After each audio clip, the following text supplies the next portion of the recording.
గూడూరు పట్టణంలోని MLA camp కార్యాలయంలో జరిగిన విలేకరుల సమావేశంలో ఎమ్మెల్యే సునీల్ కుమార్ మాట్లాడుతూ ప్రతిపక్ష నాయకులు క్రిస్సిటీ సెజ్ లో భూములు కోల్పోయిన రైతులకు అన్యాయం జరుగుతుందని అసత్య ప్రచారాలు చేస్తున్నాయని అన్నారు.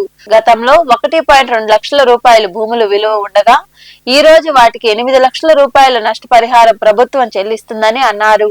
వ్యవసాయం చేసుకుంటున్న రైతులకు కూడా నష్టపరిహారం చెల్లిస్తామని, అసత్య ప్రచారాలు మానుకోవాలని రాజీనామా చేసిన కోట టీడీపీ మండల అధ్యక్షుడును త్వరలోనే పార్టీలోకి తీసుకొస్తామని, వారికి తగిన గుర్తింపు ఇస్తామని, పార్టీకి కష్టపడి పనిచేసిన వారిని ఎప్పుడూ వదులుకోమని పేర్కొన్నారు.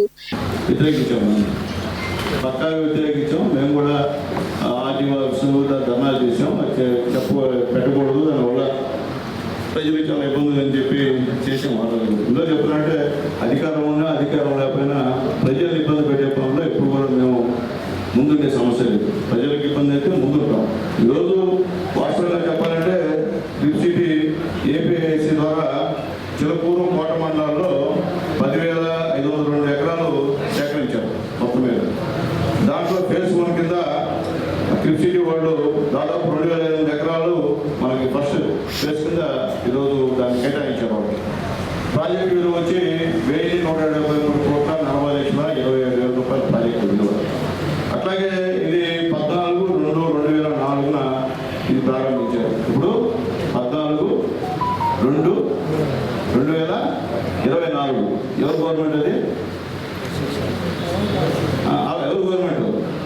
వైఎస్ఆర్సీపీ గవర్నమెంట్. అర్థమైంది కదా. తర్వాత ఇది మొత్తం 2027లో పూర్తి చేయాలని చెప్పి అది వ్యవహారం ఉంది. మొట్టమొదట గతంలో ఉన్నటువంటి వాళ్ళు ఇదే క్రిస్సిటీ వాళ్ళ దగ్గరికి వెళ్ళి 400 ఎకరాలకి చాలు డబ్బులు, మాకు అంతకన్నా ఎక్కువ వద్దు, 3-4 లక్షలు ఇచ్చినా సరిపోతుంది అనేటువంటి మాటలు మాట్లాడిన వాడుకోవాలంటే వాళ్ళనే క్రిస్సిటీ వాళ్ళని అడగండి. నేను చెప్తాను. 100 ఎకరాలకి మన వాళ్ళకి దాదాపు ఈరోజు మేము 971 మందికి ఈరోజు ఎకరాలకి ఈరోజు ఆర్థిక సాయం చేస్తున్నాం. దాదాపు ఒక 200 ఎకరాలకి ఇచ్చేసాం. మిగిలిన కూడా ప్రాసెస్ జరుగుతూ ఉంది. అంటే మేము ఎక్కడ తక్కువ చేయలేదు కదా. అయినా మేము చెప్పాం, మీటింగ్ పెట్టాం, ధైర్యంగా వెళ్ళాం. అయ్యా బాబు, మీ ఊళ్ళో దానికి మీరే ఊళ్ళో కమిటీ చేసుకోండి, మీరే పెద్ద మనుషులు ఒక 5 మంది పెట్టుకోండి. ఎవరైతే దిగులో ఉంటారో, ఎవరైతే ఇల్లు ఇవ్వడని చెప్పి బహిరంగంగా ఎవరు పెట్టరు. నేను పెట్టి మీటింగ్ పెట్టి చెప్పాను. కానీ అది కొంతమంది అది పడ్డ.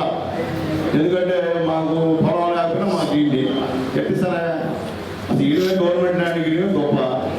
అయినా మీరు సాగు చేసుకోకుండా ఎన్ని మొత్తం ఇది అడివంతా నాదేనంటే అడివంత అయ్యారంటే సాధ్యం అవుతుంది. అక్కడ సిటీ వస్తుంది, పరిశ్రమలు వస్తున్నాయి, స్వాగతించండి.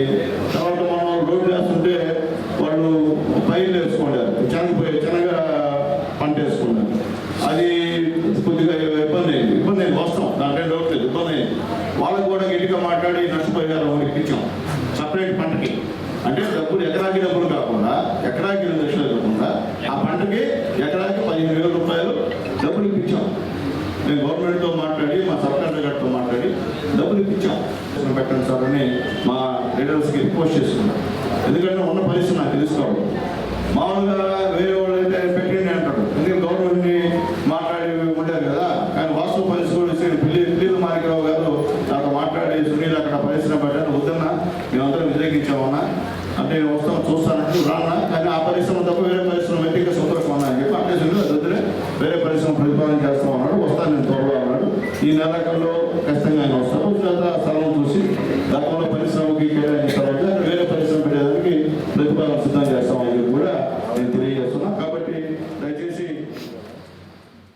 ఈ సమావేశంలో శీలం కిరణ్ కుమార్, పులిమి శ్రీనివాసులు, వెంకటేశ్వర్లరాజు, బిల్లు చెంచురామయ్య, రవీందర్ రెడ్డి, ఇజ్రాయిల్, పెంచలయ్య, సురేంద్ర తదితరులు పాల్గొన్నారు.